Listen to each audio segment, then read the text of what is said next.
अस्सलाम वालेकुम स्टूडेंट्स, आज हम कर रहे हैं एक्सरसाइज नंबर 1.3 का question number 3 for the given sets verify the following laws. इसके लिए हमारे पास पहला क्वेश्चन है, उसमें ए सेट है 2 4 6 8 0 12, ये आपका इवन नंबर्स का सेट है। बी में आपके पास ओड नंबर्स हैं और सी सेट में आपके पास मल्टीपल्स ऑफ 3 हैं अप टू 15। पहला लॉ है associative law of union of sets. ठीक है, हम यहाँ पे वेन डायग्राम को जो है एक दफ़ा रिवाइज़ कर रहे हैं क्योंकि आपकी जो है वहाँ पे प्रॉब्लम्स आ रही थी, लिहाजा इसको हम दोबारा से रिवाइज़ कर रहे हैं। लेफ्ट हैंड साइड जो है थ्रू वेन डायग्राम प्रूव करने के लिए हमने सबसे पहले एक रेक्टेंगल ड्रॉ करना है with the help of pencil and scale, और यहाँ पे आप लिखेंगे यू का मतलब यूनिवर्सल सेट। आपने सबसे पहले बी यूनियन सी की बताना है कि बी यूनियन सी जो है वेन डायग्राम के थ्रू कैसे शो करेंगे।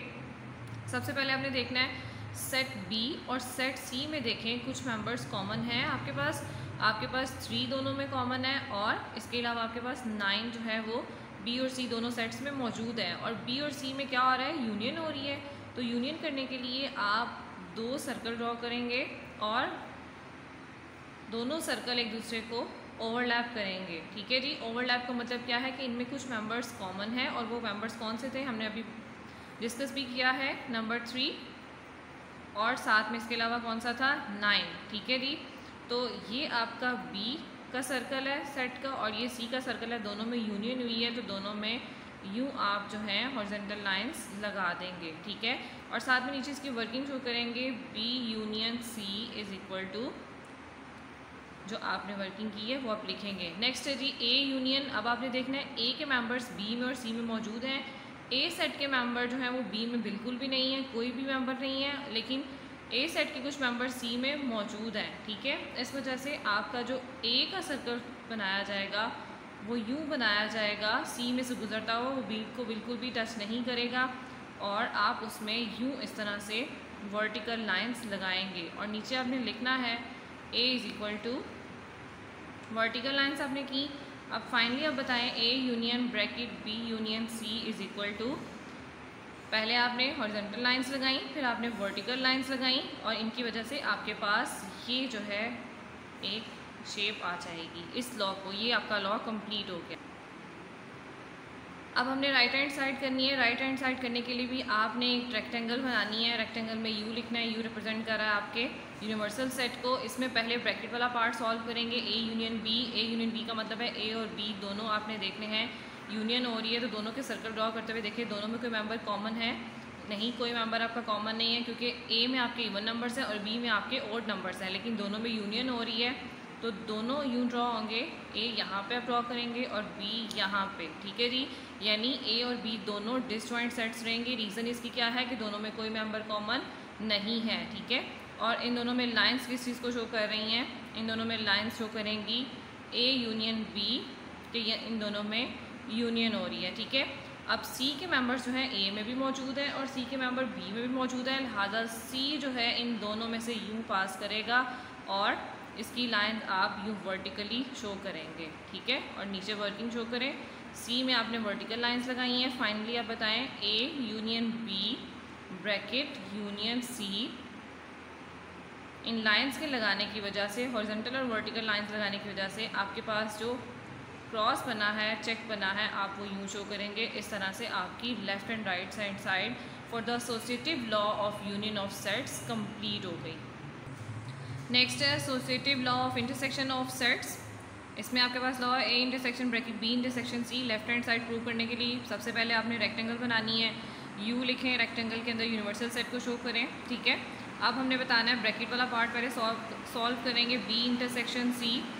बी और सी के कुछ मेंबर्स कॉमन हैं, तो इसका मतलब है कि बी और सी के जो सेट्स हैं वो दोनों ओवरलैप होंगे। ये आपका बी का सेट और ये सी का सेट। ठीक है, अब इसके ओवरलैप पार्ट में सिर्फ लाइंस आएंगी जो ये बताएंगी कि बी और सी जो में क्या हो रही है, इंटरसेक्शन हो रही है, और इंटरसेक्शन के दौरान हम सिर्फ ओवरलैपिंग वाले पार्ट के दरम्यान में लाइंस लगाते हैं, यूनियन में हम दोनों में लाइंस लगाते हैं। ठीक है, अब बात आती है आपके सेट ए की।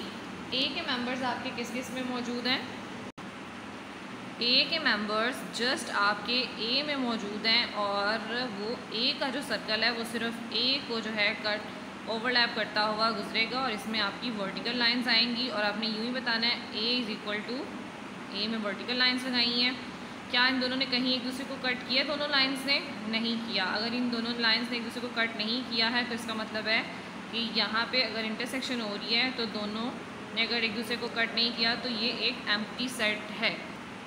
इसी तरह से नेक्स्ट आपकी राइट हैंड साइड है, A intersection B bracket intersection C. A और बी की इंटरसेक्शन आपने सबसे पहले बतानी है। ए और बी में कोई मेंबर कॉमन है? नहीं, ए और बी में कोई मेंबर कॉमन नहीं है, लिहाजा ये दोनों सेट्स आपके क्या होंगे? डिसजॉइंट सेट्स होंगे और इनमें इंटरसेक्शन हो रही है, लिहाजा इनमें कोई लाइंस नहीं आएंगी। अब जो सी वाला सेट है, लाइंस नहीं आई हैं तो ए इंटरसेक्शन बी में हमने लिख दिया कि ये एक एम्प्टी सेट है, ठीक है। अब जो सी वाला आपका सेट है उसके मेंबर्स ए में भी मौजूद हैं और साथ में बी में भी मौजूद हैं, लिहाजा हम सी वाला सेट यूँ सर्कल ड्रॉ करेंगे, सी वाला जो ए और बी दोनों में से पास करें और इसमें आप यूँ वर्टिकल लाइंस लगाएंगे, ठीक है। और नीचे बताएंगे कि सी में आपने अगर आप वर्टिकल लगा रहे हैं तो वर्टिकल शो करेंगे, अगर आप हॉरिजॉन्टल लगा रहे हैं तो आप वही लाइंस को शो करेंगे। फाइनली आप अपना आंसर बताएंगे, A intersection B bracket intersection C is equal to, दोनों ने कहीं क्रॉस नहीं किया, कोई भी लाइन नहीं क्रॉस हो रही है, तो यहाँ पे आपका क्या आएगा? एम्प्टी सेट आएगा। फाइनली आंसर, ये आपके दो लॉस कंप्लीट। नेक्स्ट लॉ है distributive law of union over intersection of sets. इसमें लेफ्ट हैंड साइड है A union bracket B intersection C. इसमें भी हम पहले ब्रैकेट वाला पार्ट सॉल्व करेंगे। ब्रैकेट वाला पार्ट लेफ्ट हैंड साइड का सॉल्व करने के लिए पहले हम रेक्टेंगल बनाएंगे। रेक्टेंगल बनाने के बाद बी इंटरसेक्शन सी, बी और सी में देखें क्या कुछ मेंबर्स कॉमन हैं। बी और सी में आपके दो मेंबर्स कॉमन थे, 3 और 9।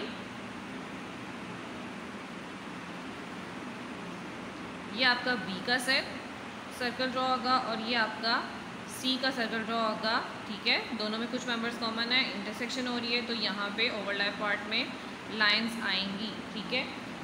अब रह गया आपके पास ए जो है वो बी और सी के साथ यूनियन हो रहा है। ए के मेंबर सी में मौजूद है लेकिन बी में नहीं है, लिहाजा ये यूँ ए के साथ जो है वो ओवरलैप करेगा और ये आपके पास लाइंस आएंगी, लेकिन बी को जो है वो ए का सर्कल टच नहीं करेगा। यही अपनी वर्किंग लिखें, आपने जो लाइंस लगाई हैं। अब चूँकि इनमें यूनियन हो रही है, basically A union bracket B intersection C, तो आपने जो अपनी वर्किंग की आप उसको सब शो कर देंगे क्योंकि ये एम्प्टी सेट नहीं है, ठीक है।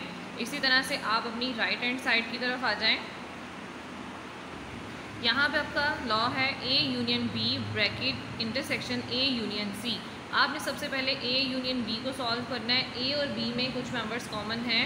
नहीं, ए और बी में कोई मेंबर कॉमन नहीं है, तो लिहाजा ए और बी जो हैं वो डिसजॉइंट सेट्स रहेंगे, यानी दोनों ओवरलैप नहीं करेंगे। लेकिन आपने इन दोनों सेट्स में, इन दोनों सर्कल्स में लाइंस लगानी है जो ये शो करेंगी कि ए और बी के जो सेट्स हैं उनमें यूनियन हो रही है, ठीक है जी। अब बात आती है ए यूनियन सी की। सी के मेंबर्स देखें, सी के मेंबर्स ए में भी मौजूद हैं और बी में भी मौजूद हैं, लिहाजा ये दोनों के अंदर से होता हुआ सी का जो सर्कल है वो गुजरेगा और आप इनको यूँ जो है वो लाइंस बनाएंगे और यहाँ पे सी उसका नाम मेंशन करेंगे। तो ए यूनियन सी के लिए जो आपने वर्किंग की है वो आप शो कर देंगे। लास्ट में आपने अपनी वर्किंग को फाइनली बताना है कि आपने क्या किया है। A union B intersection bracket A union C, ठीक है। दोनों में इंटरसेक्शन हुई है, तो इंटरसेक्शन की सूरत में आपके पास जो यहाँ पे क्रॉस हुए हैं दोनों लाइंस, आपने वो अपनी फाइनल वर्किंग बता देनी है। ये आपका थर्ड लॉ कंप्लीट हो गया। नेक्स्ट फोर्थ लॉ है distributive law of intersection over union. इसकी लेफ्ट हैंड साइड है A intersection bracket B union C. सबसे पहले हमने ब्रैकेट वाला पार्ट सॉल्व करना है। रेक्टेंगल बनाइए, बी यूनियन सी। बी और सी में यूनियन हो रही है, बी और सी के कुछ मेंबर्स कॉमन हैं जी, बी और सी के कुछ मेंबर्स कॉमन हैं, इसलिए बी और सी जो हैं दोनों ओवरलैप करेंगे और लाइंस जो हैं वो कहाँ आएंगी? दोनों सर्कल्स के, दोनों सर्कल्स में लाइन आएंगी क्योंकि यहाँ पे यूनियन हो रही है बी और सी में। अगर इंटरसेक्शन हो रही होती तो सिर्फ आपके ओवरलैप पार्ट में लाइंस आती, ठीक है जी। अब अपनी वर्किंग भी नीचे शो कर दें रेक्टेंगल के नीचे। नेक्स्ट बताएं, ए है, ए की इंटरसेक्शन हो रही है बी और सी दोनों के साथ। ए के मेंबर्स किस में मौजूद हैं? बी में तो कोई मेंबर नहीं है एक सेट का, सी में मौजूद है, लिहाजा वो सी को जो है वो ओवरलैप करता हुआ गुजरेगा और उसकी वर्टिकल लाइंस आएंगी। आप लोगों ने ये काम बहुत नीटली करना है पेंसिल, स्केल और कंपास का इस्तेमाल करते हुए। और आप नीचे यहाँ बताएंगे कि ए में आपने जो लाइंस लगाई हैं वो कौन सी हैं? वर्टिकल लाइंस हैं। फाइनली अपना आंसर बताएं, A intersection B union C इसमें आपने पहले हॉरिजॉन्टल लाइंस लगाई, फिर आपने वर्टिकल लाइंस लगाई, इनकी वजह से आपके पास यहाँ पे क्रॉस बना, आपने वो भी बताना है। ठीक है जी। अब हम चलते हैं राइट हैंड साइड की तरफ। A intersection B bracket union A intersection C. सबसे पहले हमने ए इंटरसेक्शन बी करना है। ए और बी में इंटरसेक्शन हो रही है, आपने ये बताना है कि ए और बी में कुछ मेंबर्स कॉमन हैं। नहीं, हमारे ए और बी के सेट्स में कोई मेंबर कॉमन नहीं है, लिहाजा ये सेट्स क्या रहेंगे, आपके दोनों सर्कल्स डिसजॉइंट रहेंगे। ए और बी, क्या इनमें लाइंस आएंगी? नहीं, इनमें लाइंस नहीं आएंगी। क्यों नहीं आएंगी? क्योंकि इनमें इंटरसेक्शन हो रही है और इनमें कोई मेंबर कॉमन नहीं है। ठीक है जी। अब आपने बताना है कि ए इंटरसेक्शन बी में कोई लाइंस नहीं है, इनमें कुछ भी कॉमन नहीं है, तो ये एक एम्प्टी सेट है। ठीक है। अब बात आती है ए इंटरसेक्शन सी की। अब आपने बताना है जी सी का मेंबर जो है वो क्या ए में है और क्या बी में है। सी के मेंबर जस्ट आपके किस में है? ए में है। सी के मेंबर दोनों में मौजूद है, लेकिन ए यूनियन सी शो करने के लिए आप क्या करेंगे, ए और सी का जो पार्ट ओवरलैप हुआ है आपने सिर्फ उस पार्ट में लाइंस लगानी है। बी और सी में जो ओवरलैपिंग हुई है आपने उसमें कुछ भी नहीं करना है, क्योंकि हमें सिर्फ ए और सी की वर्किंग शो करनी है कि ए और सी में इंटरसेक्शन हो रही है, तो इंटरसेक्शन की सूरत में हमने ये लाइंस लगाई हैं। ठीक है जी। फाइनली अपना आंसर बताएं। A intersection B union A intersection C. ठीक है। अब आपके पास ये कोई भी जो है वो लाइंस एक दूसरे को क्रॉस नहीं कर रही हैं, तो ये आपका एम्प्टी सेट होगा। आपने जो का यहाँ पे वर्किंग शो की है आपने वो बतानी है। पहले आपने एम्प्टी सेट, देन उसके बाद आपने दूसरी लाइंस हॉरिजॉन्टल लाइंस लगाई हैं, आपने वो शो करना है क्योंकि आप यूनियन बता रहे हैं। या आपके पहले क्वेश्चन के रेफरेंस से चारों लॉज की वेन डायग्राम कंप्लीट हो गई हैं, इसको नीटली नोट डाउन करिएगा। ओके, अल्लाह हाफ़िज़।